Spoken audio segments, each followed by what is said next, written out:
मित्रों, जैसा मैंने बजट सेशन में घोषणा की थी कि हर क्षेत्र में बहुत विवाद पिछले सालों से लटके हुए हैं। विवादों का समाधान इस नाम से एक जो हमने कार्यक्रम चलाया था, उसमें बहुत चीज़ों का हर विभाग के हिसाब से हम एक कर रहे हैं।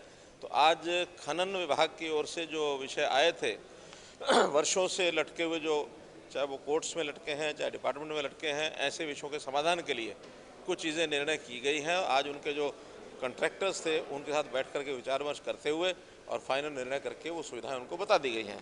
जैसे विशेष तौर पर इसमें जो ईसी 1 साल के अंदर ली जाती थी और 1 साल तक न मिलने पर बाद में उनके ऊपर लगातार जो डेड रेंट के नाम से और चार्जेज उनको देने पड़ते थे, उसको समाप्त किया है। जो पिछले खाने जो पहले बंद हो चुके हैं या जिनको ईसी लेट मिला था, तो ऐसे उसमें 1 साल का तो पहले प्रावधान था ही, उसके बाद अगला 6 महीने केवल 1% के राशि उनसे ली जाएगी और उसके बाद भी ईसी नहीं मिलती है तो आगे 2% प्रति मास के हिसाब से जब तक ईसी नहीं मिली है उनको तब तक के चार्ज लिए जाएंगे और इसके अलावा कोई डेड रेंट नहीं लिया जाएगा। इसी प्रकार दूसरा विषय है, जो सरेंडर करते थे, सरेंडर के बाद भी जब तक उनको टर्मिनेशन का ऑर्डर नहीं मिलता था, वो सालों साल चीज़ें लटकती रहती थी। वो लोग माइनिंग नहीं कर पाते थे, फिर भी उनको किराया देना पड़ता था। लेकिन अब हमने तय किया कि जिस दिन सरेंडर का पत्र दिया गया है या जिस दिन माइनिंग उसने बंद कर दी है, उसके बाद केवल 2 महीने का पैसा ही उनको और देना होगा। इसके अलावा सारा छोड़ दिया गया है। तो उस 2 महीने का पैसा वो जमा करा करके और उसको सरेंडर मान करके और उसको एक प्रकार से ख़त्म किया जा सकता है। इसके अतिरिक्त जिनको माइनिंग के टेंडर होने के बाद किन्हीं भी कारणों से बाद में उसको एग्रीमेंट नहीं हो पाता या उसको नई माइनिंग मिलती है, तो उसमें पहले 10% तो पहले जमा कराना पड़ता था और उसके बाद 15% 1 महीने के अंदर और भी पैसे देने पड़ते थे।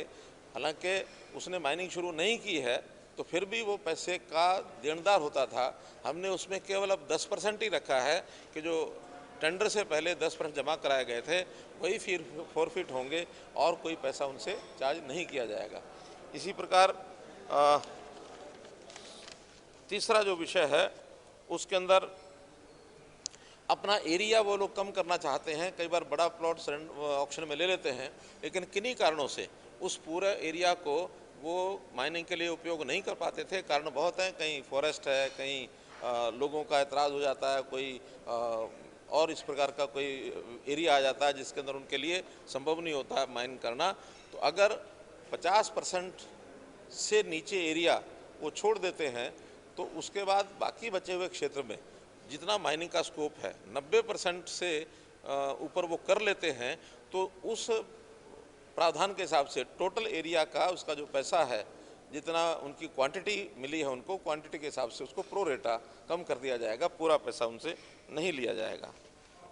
जिन लोगों ने भुगतान न करने के कारण से जो डिफ़ाल्टर होते हैं, तो ऐसे डिफ़ाल्टर लोगों का भी टर्मिनेशन जो है वो वर्षों वर्ष तक नहीं होता था। अभी ये तय किया कि जैसे ही डिफ़ाल्टर हुआ है तो 1 महीने के अंदर 1 महीने के बाद उसको टर्मिनेशन का एक नोटिस दिया जाएगा, सस्पेंड किया जाएगा और टर्मिनेशन का नोटिस दिया जाएगा। उसके 3 महीने के अंदर वो चालू कर सकता है तो कर लेगा, और नहीं तो मैक्सिमम 3 महीने का पैसा ही उससे लिया जाएगा। उसके बाद उसको ऑटोमेटिकली टर्मिनेटेड मान लिया जाएगा। हमसे जुड़े रहने के लिए हमारे YouTube चैनल को सब्सक्राइब करें और नई वीडियो की नोटिफिकेशन के लिए बेल आइकॉन को दबाएं। अगर आप ये वीडियो Facebook पर देख रहे हैं तो लाइक जरूर करें और ज्यादा से ज्यादा शेयर करें। धन्यवाद।